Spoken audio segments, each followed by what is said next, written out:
मेरे स्टूडेंट्स, आज के हम वीडियो में कुछ नई बातें सीखेंगे, नई बातें पढ़ेंगे। जैसे सतत आवेश वितरण, ये क्या है? सतत का मतलब कंटिन्यूअस चार्ज डिस्ट्रीब्यूशन। तो इसमें हम जैसे अगर कोई छड़ है, उस पर अगर समान रूप से पूरी छड़ पर या तार पर कोई आवेश बटा हुआ है, आवेश है, तो उसको हम क्या कहेंगे? उसको कहेंगे रेखीय आवेश घनत्व, लीनियर चार्ज डेंसिटी। इसको लैम्डा से रिप्रेजेंट करते हैं और इसकी परिभाषा होती है कि किसी चालक की प्रति एकांक लंबाई पर स्थित आवेश की मात्रा को रेखीय आवेश घनत्व कहते हैं। यानी कि एक ये लंबा तार हो गया, इस पर आवेश Q है, ठीक है, और इसकी लेंथ L है, तो ये प्रति एकांक लंबाई पर आवेश हो जाएगा Q/L, ठीक है ना। तो किसी चालक की प्रति एकांक लंबाई पर स्थित आवेश की मात्रा को रेखीय आवेश घनत्व कहते हैं। इसका मात्रक हो जाएगा, सूत्र हो जाएगा लैम्डा इक्वल टू Q/L और मात्रक हो जाएगा कूलाम पर मीटर। वी में सूत्र हो जाएगा कूलाम का AT और मीटर का, क्योंकि प्रति मीटर है तो ऊपर जाके -1। अब आता है यदि जिसका क्षेत्रफल दिया हुआ है, जैसे कोई पृष्ठ है, ठीक है ना, कोई पृष्ठ है किसी भी चीज़ का, तो उसको उस पर अगर आवेश घनत्व समान रूप से बटा है, उसे क्या कहेंगे? उसे कहेंगे पृष्ठ आवेश घनत्व, सरफेस चार्ज डेंसिटी। इसको सिग्मा से रिप्रेजेंट करते हैं। इसकी डेफिनेशन क्या होगी? किसी चालक के प्रति एकांक क्षेत्रफल पर उपस्थित आवेश को पृष्ठ आवेश घनत्व कहते हैं। यानी कि एकांक क्षेत्रफल पर जितना चार्ज होगा उसको क्या कहेंगे? आवेश पृष्ठ घनत्व। इसको किससे रिप्रेजेंट करते हैं? सिग्मा से। और अकॉर्डिंग टू डेफिनेशन Q/A आ जाएगा। Q चार्ज हो गया, A उसका हो गया पृष्ठीय क्षेत्रफल, तो इसका मात्रक हो जाएगा कूलाम प्रति मीटर स्क्वायर, क्योंकि एरिया का मीटर स्क्वायर और Q का कूलाम, और इसका भी में सूत्र हो जाएगा ATL⁻²। अब आता है इसी प्रकार से आयतन आवेश घनत्व। अगर आवेश पूरे आयतन में डिस्ट्रीब्यूट है, कैसे? कंटिन्यूअस, समान रूप से, तो उसकी डेफिनेशन क्या होगी? बस इतना ही चेंज करना। इसमें प्रति एकांक, जब लंबाई थी तो प्रति एकांक लंबाई पर, क्षेत्रफल था तो प्रति एकांक क्षेत्रफल पर, और अगर आयतन है तो किसी चालक के प्रति एकांक आयतन पर उपस्थित आवेश को आयतन आवेश घनत्व कहते हैं। इसको कहीं से रिप्रेजेंट करते हैं? ये होता है रो, चम्मच जैसा, ये Q/V, यानी Q आवेश और V वॉल्यूम, कूलाम पर मीटर क्यूब। इसका जो भी में सूत्र आ जाएगा ATL⁻³ एक बात ध्यान रखना कि जो नुकीले पृष्ठों के लिए आवेश पृष्ठ घनत्व सबसे अधिक होता है और समतल पृष्ठों के लिए, जिनका क्षेत्रफल ज़्यादा होता है, उनके लिए कम होता है न्यूनतम आवेश, ठीक है, न्यूनतम आवेश पृष्ठ घनत्व होता है। इसलिए जो हम मंदिर आदि पर कलश लगाते हैं वो नोकीले लगाते हैं, ताकि अगर आकाशीय बिजली गिरे तो वो जल्दी से अर्थिंग हो जाए और उसको वो ग्रहण करके नोकीला पृष्ठ कहाँ भेज दे? अर्थ में, ठीक है। इसके बाद आता है क्षेत्रफल वेक्टर, बड़ा इंपॉर्टेंट है। एरिया वेक्टर भौतिकी में अधिकांश संकल्पनाओं में क्षेत्रफल अदिश राशि है। भाई हम जानते हैं क्षेत्रफल को हम कैसी राशि लेते हैं? अदिश, अधिकांश उसमें, परंतु फ्लक्स की संकल्पना में क्षेत्रफल को सदिश रूप में लिया जाता है। क्यों लिया जाता है और कैसे लेते हैं? कि किसी समतल के लिए क्षेत्रफल सदिश वह सदिश है जिसका परिणाम पृष्ठ के क्षेत्रफल के बराबर तथा दिशा पृष्ठ के लंबवत होती है। जैसे एक पृष्ठ का क्षेत्रफल ले लिया हमने, तो परिणाम तो हो गया, मान लीजिए ये 20 मीटर स्क्वायर है, परिणाम तो वही हो जाएगा, लेकिन इसकी दिशा कैसे होगी? इसके अभिलंबवत, अंदर नीचे भी हो सकती है, ऊपर भी हो सकती है। इस दिशा को कहाँ से रिप्रेजेंट करेंगे? यूनिट वेक्टर n से। तो वेक्टर A जो हम लिखेंगे क्षेत्रफल वेक्टर, इसके परिणाम को यूनिट वेक्टर से मल्टीप्लाई कर देंगे। तो क्षेत्रफल वेक्टर का मतलब ये है क्षेत्रफल का परिमाण इंटू क्षेत्रफल के लंबवत दिशा में दिशा वेक्टर, या जिसको हम यूनिट वेक्टर n लिखते हैं, तो इसलिए क्षेत्रफल वेक्टर हो गया। अच्छा, समतल पृष्ठ के अभिलंबवत दो दिशाएं हो सकती है, नीचे की ओर भी और ऊपर की ओर भी। अब हम चलते हैं फ्लक्स पर। फ्लक्स क्या है? फ्लक्स लैटिन भाषा में प्रवाह को कहते हैं, किसी भी चीज़ के प्रवाह को। यदि कोई तरल जैसे द्रव या गैस, तरल दोनों हो सकते हैं, एक समान वेग से किसी समतल पृष्ठ से प्रवाहित हो रहा है जिसका क्षेत्रफल a है। पृष्ठ से तरल के प्रवाह की दर अर्थात एकांक समय में गुजरने वाले आयतन को तरल का फ्लक्स कहते हैं। एक बार समझे इसमें, जैसे कोई भी द्रव है या गैस है, वो उसका वेग है v, एक समान वेग किसी समतल पृष्ठ से प्रवाहित होता है जिसका क्षेत्रफल a है।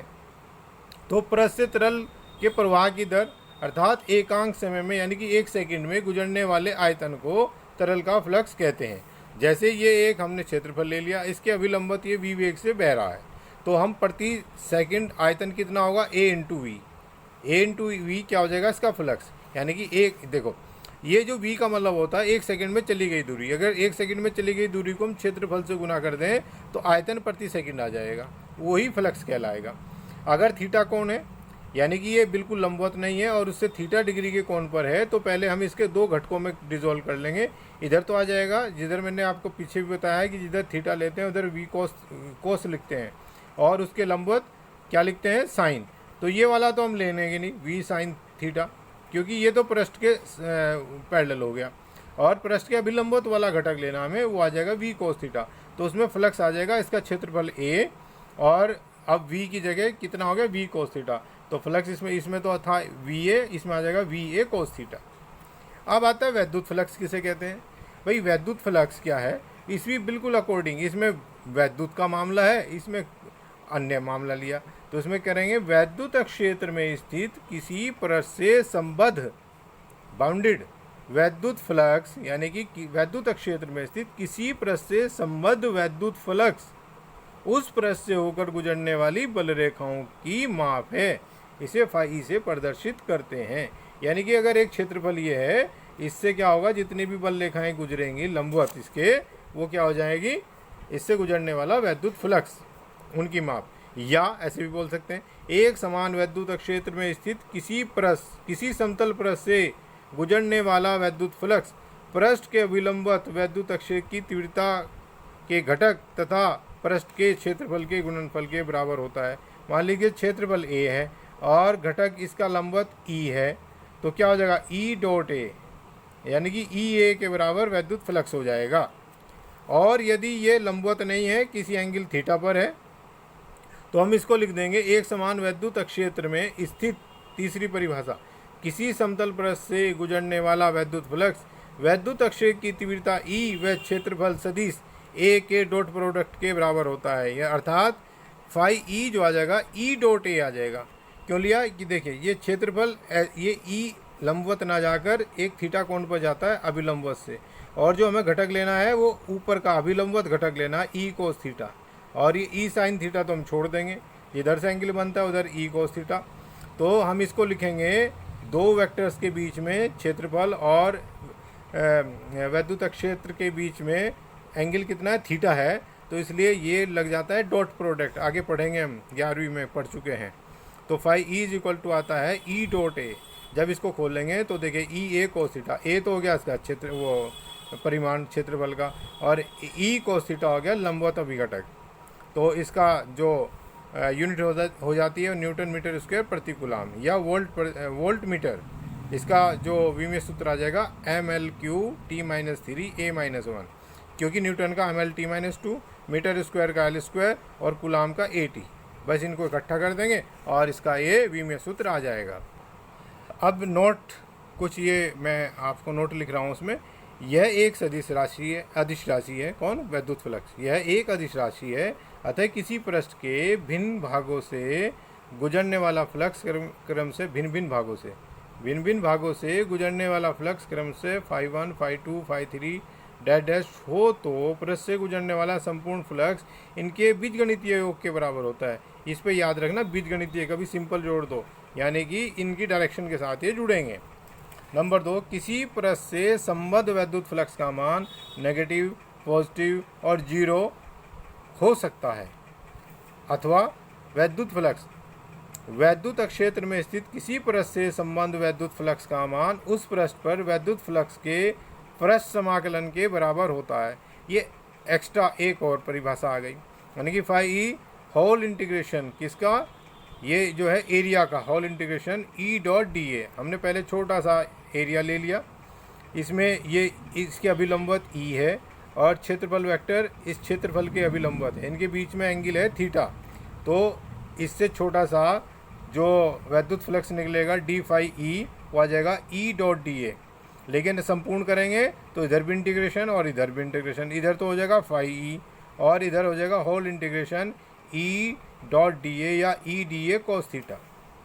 ठीक है, अगर फ्लक्स बाहर की ओर निकल रहा है तो पॉजिटिव लिया जाता है, अगर किसी पृष्ठ के अंदर की ओर बल रेखाएं जा रही हैं तो नेगेटिव लिया जाता है। ये नोट करने वाली बात है। अब हम कुछ एग्जाम्पल ले लेते हैं इसके ऊपर, क्योंकि एग्जाम्पल से हमें और ज़्यादा समझ में आएगा। एक बेलनाकार पृष्ठ जिसके अनुप्रस्थ परिच्छेद की त्रिज्या r है, बेलन के प्रत्येक पृष्ठ से संबद्ध फ्लक्स ज्ञात करो। यदि बेलन एक समान वैद्युत क्षेत्र में स्थित है और वैद्युत क्षेत्र बेलन की अक्ष के समांतर है, देखिए बेलन ले लिया, इसकी अक्ष के समांतर हमने एक समान वैद्युत क्षेत्र कर दिया। अब हमने छोटे छोटे क्षेत्रफल लिए, अभी ऊपर वाला फार्मूला लगाएंगे। इसका क्षेत्रफल वेक्टर है डी ए, ठीक है, और ई हमेशा देखिए इसकी डायरेक्शन ई की है ना, इसी डायरेक्शन में तो होगी ई ऐसे बाहर की ओर। और अगर हम वक्र पृष्ठ की बात करें तो डी ए ये, इस पे डी ए हमेशा अभिलंब जो क्षेत्रफल वेक्टर होता है, जो क्षेत्रफल लेते हैं उसके अभिलंबत होता है, लेकिन ई की डायरेक्शन नहीं बदलेगी, ई उसी डायरेक्शन में जाएगी। और इस साइड हमने क्षेत्रफल लिया, ये डी ए वैक्टर बाहर की ओर है लेकिन ई अंदर की ओर है। तो अब हमें 3 पृष्ठ मिल गया, हमें 1, 2 और 3। अब तीनों से गुजारेंगे तो देखिए डी फाई 1, हमने 1 कौन सा ले लिया, ये वाला, तो ये आ जाएगा ई डी ए कोस थीटा। क्या आ जाएगा, वेक्टर हटा दीजिए इस पे से, ये यहाँ से वेक्टर हटा देंगे जब ई डी ए कोस थीटा लिख दिया, या ई डॉट डी ए लिखते तो ई डी ए कोस थीटा, यानी कि डी फाई छोटा सा फ्लक्स और छोटा सा ये इंटीग्रेशन नहीं किया हमने, अगर इंटीग्रेशन करते तो फिर पूरे से आता, पहले इससे निकाल लो ई डी ए कोस थीटा। तो इसमें क्या है, क्योंकि डी ए इधर है और ई इधर है तो दोनों के बीच कितना एंगल बन जाएगा, 180। जब ये एक दूसरे से विपरीत होते हैं तो 180 डिग्री का एंगल बन जाएगा।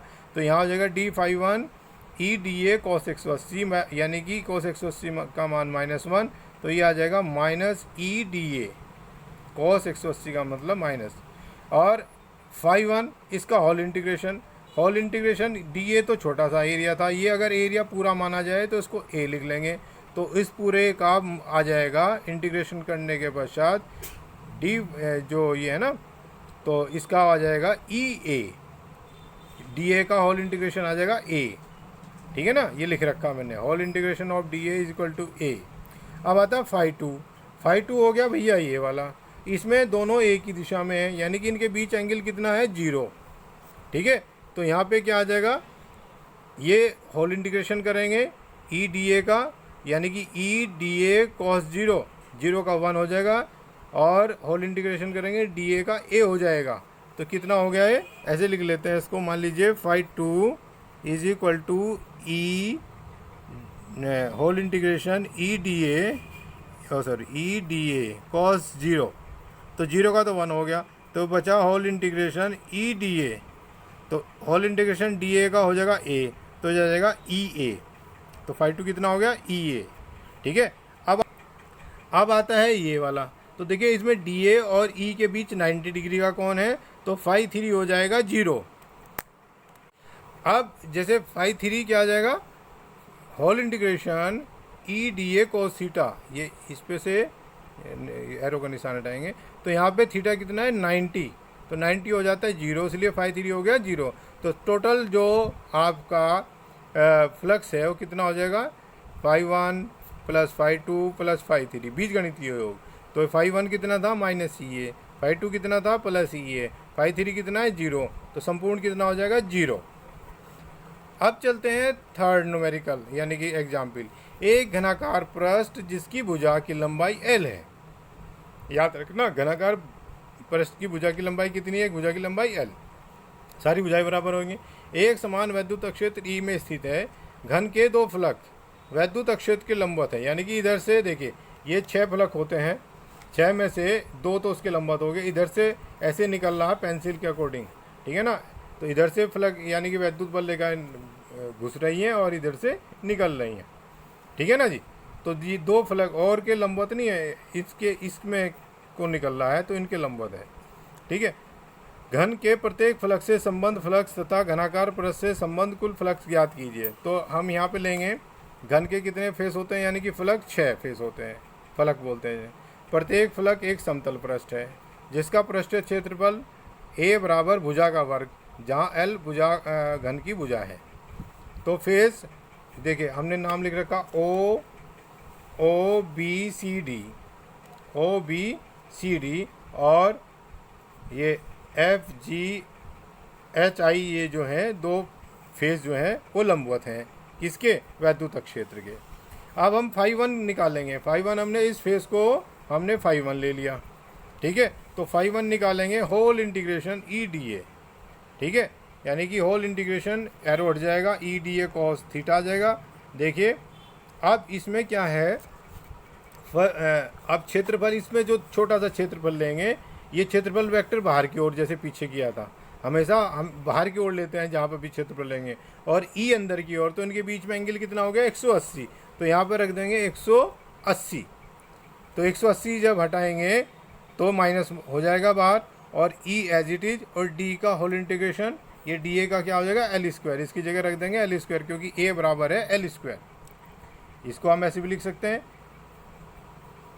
D A is equal to A, और ए की जगह L स्क्वायर। ठीक है। अब ये दूसरा फेस हो गया, ये वाला ए, ये वाला दूसरा फेस हो गया। अब इसमें क्षेत्रफल वेक्टर भी बाहर की ओर है और ई भी उसी दिशा में है, तो थीटा कितना हो जाएगा 0। तो यहाँ पर रखेंगे हम φ2 के लिए whole integration E dot D A, यानी कि ई डी ए cos 0, और ये क्योंकि इस बार cos 0 का मान +1 होता है ई L स्क्वायर।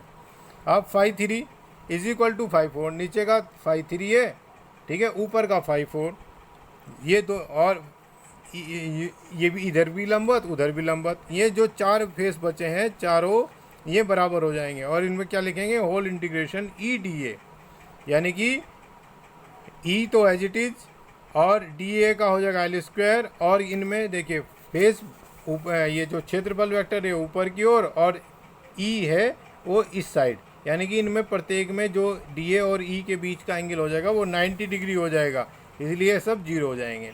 अब हम अगर टोटल को जोड़ें, जितने भी हैं 6 फेस के 6 फ्लक्स हैं, तो उनको जोड़ेंगे तो देखिए जो φ1 है वो माइनस वाला है, φ2 प्लस वाला है, और बाकी 0 है, तो ये माइनस ये प्लस, तो सब संपूर्ण हो जाएगा 0, यानी कि संपूर्ण घन से गुजरने वाला फ्लक्स का मान हो जाएगा 0। तो प्रिय स्टूडेंट, मैंने अपनी वीडियो में आज जो मैटर दिया है, आशा करता हूँ ये आपको पसंद आएगा और समझ में भी आएगा। अगर आपको इससे बेनिफिट मिलता है और अच्छा लगता है तो आप मेरे जो वीडियो को लाइक करें, शेयर करें और चैनल को सब्सक्राइब करें, और अगली वीडियो के नोटिफिकेशन के लिए बेल आइकॉन प्रेस करें। मैं इस प्रकार अपनी वीडियो डालता रहूँगा और आपकी जो स्टडी में हेल्पफुल होंगे। धन्यवाद।